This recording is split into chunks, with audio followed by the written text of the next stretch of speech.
বন্যা পরিস্থিতির আরও বিস্তারিত জানাতে বা সুনামগঞ্জ থেকে যোগ দিচ্ছেন সহকর্মী জাকির হোসেন।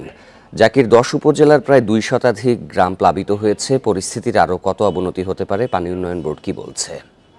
এখন জন্ম সনদ দিয়ে খোলো বিকাশ স্টুডেন্ট অ্যাকাউন্ট। নিজের বিকাশ নিজে কর।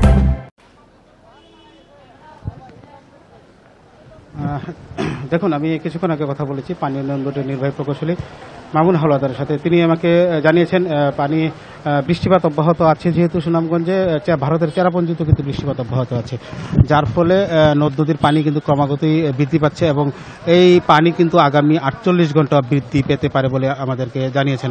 তো আমরা সকাল থেকে দেখছি যেভাবে পানি বৃদ্ধি পাচ্ছে, এই পানি যদি এভাবে বৃদ্ধি পেতে থাকে তাহলে কিন্তু সুনামগঞ্জ এখন যে অবস্থায় আছে, সুনামগঞ্জের বন্যা পরিস্থিতির আরও অবনতির দিকে যাবে। তো ইতিমধ্যেই কিন্তু আমরা দেখেছি সুনামগঞ্জের প্রায় 60% আবাসিক এলাকা পানির নিচে তলিয়ে আছে। আর যদি অন্যান্য উপজেলার কথা যদি বলি, জেলার 12টি উপজেলায় কিন্তু এই মুহূর্তে বন্যা আক্রান্ত হয়েছে। কিছুক্ষণ আগে এখানে জেলা প্রশাসক মোহাম্মদ রাশেদ ইকবাল চৌধুরী এসেছিলেন, তিনি ত্রাণ বিতরণ করেছেন। তার সাথে আমরা কথা বলেছিলাম। তিনি বলেছেন যে ইতিমধ্যে কিন্তু 512টি আশ্রয় কেন্দ্র খোলা হয়েছে।